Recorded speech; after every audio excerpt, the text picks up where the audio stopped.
Indonesia udah 80 tahun merdeka guys. Meriah banget perayaannya, parade, bendera, pesta rakyat. Tapi di balik semua itu, ada yang bikin kita mikir. Soalnya, bukannya dapat kado manis, rakyat justru dikasih kado kontroversial dari pemerintah. Isinya, ya kebijakan-kebijakan yang bikin banyak orang geleng-geleng kepala. Jadi pertanyaannya, bener gak sih kita udah merdeka sepenuhnya? Atau cuma merdeka di atas kertas?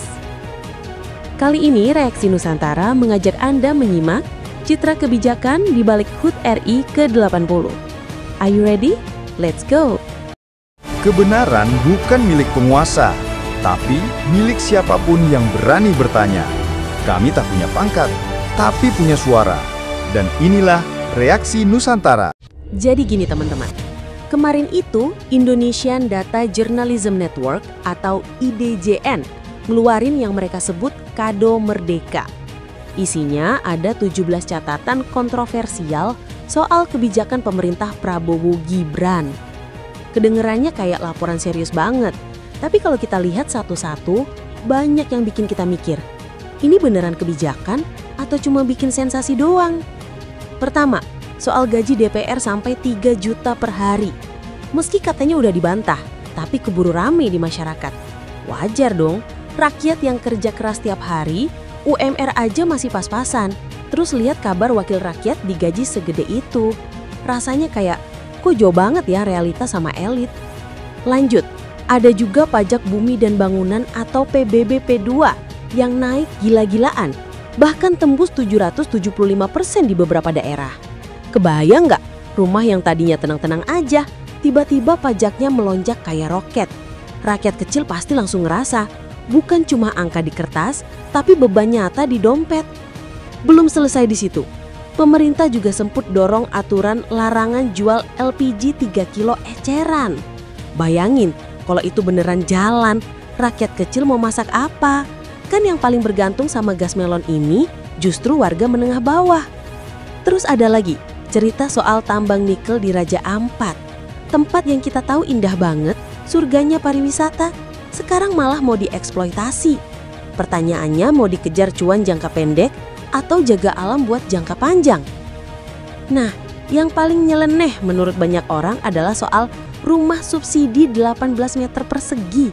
Serius guys, 18 meter itu kayak ukuran kamar kos, tapi dibilang rumah subsidi. Ini mau bantu rakyat apa malah nyuruh rakyat hidup sempit? Dan jangan lupa, ada juga wacana Soeharto dijadiin pahlawan nasional. Ini yang bikin publik terbelah. Ada yang pro, ada juga yang bilang, masa iya sejarah kelam dilupakan begitu aja? Semua daftar ini kalau dilihat sekilas mungkin cuma berita-berita terpisah. Tapi pas disusun jadi satu paket, kita bisa lihat pola. Ada kebijakan yang bikin rakyat makin berat, ada yang main-mainin sejarah, ada juga yang sekadar pencitraan. Itulah kenapa IDJN nyebutnya Kado Merdeka. Karena bukannya bikin rakyat senyum, justru bikin banyak orang geleng-geleng kepala. Sekarang pertanyaannya, kenapa sih kita mesti repot-repot bahas Kado Merdeka ini? Kan kelihatannya cuma daftar kebijakan yang bikin heboh di media. Tapi kalau kita gali lebih dalam, dampaknya langsung ke kehidupan kita sehari-hari. Dari sisi ekonomi, rakyat kecil yang pertama kali ngerasain beban. BBB naik, harga gas melon jadi susah, rumah subsidi sempit kayak kandang burung. Semua ini bikin hidup makin berat. Buat orang-orang di atas mungkin angka-angka itu kecil. Tapi buat keluarga yang tiap hari mikirin besok bisa makan apa atau enggak, itu beban nyata. Jadi ini bukan sekadar angka di dokumen APBN, tapi langsung nyentuh dapur rumah tangga. Terus ada isu kedaulatan. Misalnya kebijakan soal data pribadi rakyat Indonesia yang kabarnya bisa diakses Amerika Serikat. Mungkin kelihatannya jauh, tapi efeknya besar. Kalau data kita aja nggak aman, gimana kita bisa bilang kita negara berdaulat sepenuhnya? Apalagi kalau ditambah tambang-tambang yang dilepas ke perusahaan asing. Rakyat lihat ini sebagai tanda, kok negara kayak gampang banget ngejual asetnya. Dari sisi citra politik, ini yang paling tricky. Pemerintah mungkin niatnya mau kasih kesan kerja cepat, ambil keputusan tegas, dan kasih gebrakan. Tapi masalahnya, kalau gebrakan itu justru nambah beban rakyat atau bikin kontroversi sejarah, ya yang muncul bukan pujian, tapi kritik. Dan kritik ini bukan datang dari oposisi doang, tapi juga dari masyarakat biasa di medsos. Artinya, sentimen publik benar-benar kerasa. Jadi penting buat kita bahas karena kebijakan itu bukan soal angka-angka di atas kertas. Dia punya konsekuensi langsung. Siapa yang diuntungkan, siapa yang dirugikan. Dan sayangnya, pola yang muncul dari kado merdeka ini kelihatan lebih sering merugikan rakyat biasa ketimbang menyelesaikan masalah mereka. Makanya, meskipun mungkin ada yang bilang, ini cuma heboh di media, kenyataannya ini adalah refleksi dari wajah politik kita hari ini.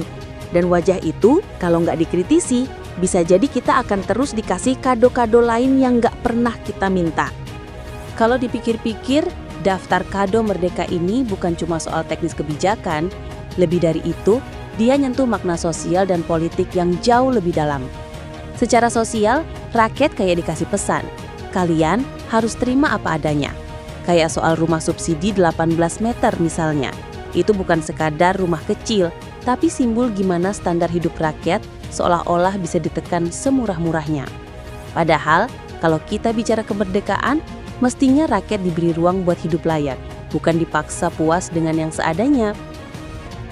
Ada juga aspek psikologis. Bayangin tiap kali ada kebijakan baru, rakyat langsung mikir, ini beban lagi ya. Bukan, wah ini kabar baik buat kita. Itu bikin rasa percaya ke pemerintah makin luntur. Dan kalau rasa percaya ini hilang, otomatis hubungan sosial antara rakyat dan penguasa jadi renggang. Lama-lama, rakyat cuma akan lihat politik sebagai ajang rebutan kuasa, bukan alat buat mensejahterakan mereka. Dari sisi politik, ini juga refleksi cara pemerintah membangun citra. Di momen HUT ke-80, mestinya kebijakan yang keluar adalah simbol perayaan. Sesuatu yang bisa bikin rakyat merasa dihargai, merasa diutamakan. Tapi kalau yang keluar justru kebijakan kontroversial, kesannya kayak pemerintah nggak peka dengan suasana kebatinan rakyat. Jadi bukannya membangun semangat nasionalisme, malah bikin sinis. Yang lebih dalam lagi, semua ini mengingatkan kita ke pertanyaan klasik. Kemerdekaan itu sebenarnya buat siapa? Apakah buat rakyat biasa yang tiap hari berjuang? Atau buat segelintir elit yang makin diuntungkan oleh kebijakan-kebijakan tertentu? Pertanyaan ini penting, karena sejarah kita berdiri bukan cuma soal mengusir penjajah, tapi juga memastikan rakyat nggak lagi jadi korban penindasan, baik dari luar maupun dari dalam negeri. Jadi, makna sosial politik dari kado merdeka ini jelas, dia jadi cermin. Cermin yang bikin kita lihat realitas, merdeka itu belum tentu berarti bebas dari beban kalau kebijakan justru menindas rakyatnya sendiri. Dan di titik ini, kritik masyarakat bukan sekadar keluhan, tapi wujud cinta ke negara. Karena orang yang peduli pasti berani ngomong jujur. Akhirnya kita balik lagi ke pertanyaan awal. Apa arti kemerdekaan di usia 80 tahun ini?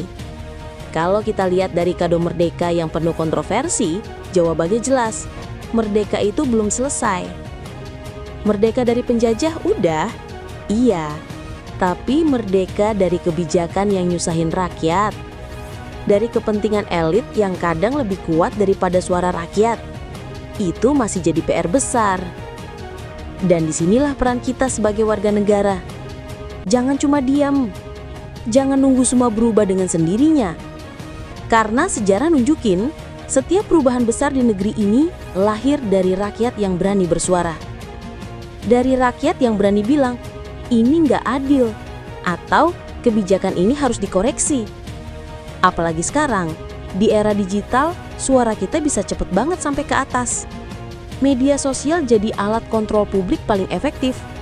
Satu hashtag bisa bikin pejabat gelagapan. Satu video bisa bikin kebijakan ditinjau ulang. Jadi jangan anggap remeh suara rakyat. Tapi ingat, kritik itu jangan cuma buat marah-marah. Kritik harus jadi bahan refleksi. Kita bisa tanya, apa yang bisa kita lakukan biar kebijakan lebih berpihak ke rakyat? Apa yang bisa kita dorong supaya pemerintah lebih transparan, lebih terbuka, lebih siap mendengar? Karena di ujungnya, kita semua punya tujuan yang sama. Indonesia yang adil, sejahtera, dan benar-benar merdeka. Merdeka bukan hanya dari penjajah asing, tapi juga merdeka dari kebijakan yang menindas.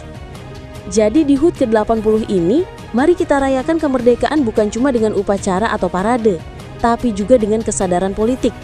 Kesadaran bahwa kita punya hak buat didengar dan kewajiban buat peduli. Kalau bukan kita yang jaga makna merdeka, siapa lagi? Kalau bukan sekarang, kapan lagi? Sekian dulu obrolan kita kali ini. Kalau kamu punya pendapat, setuju atau nggak setuju sama poin-poin tadi, tulis aja di kolom komentar. Jangan lupa juga share biar makin banyak yang mikir, dan tentu aja subscribe biar kita bisa terus diskusi soal isu-isu kayak gini. Ingat, kemerdekaan bukan sekadar perayaan, tapi perjuangan yang harus kita terus hidupkan. Di channel ini, setiap video adalah cermin realita. Anda berani lihat yang lebih tajam? Silahkan lanjut ke video yang lebih gila di Reaksi Nusantara. Karena kami menyajikan fakta tanpa kompromi.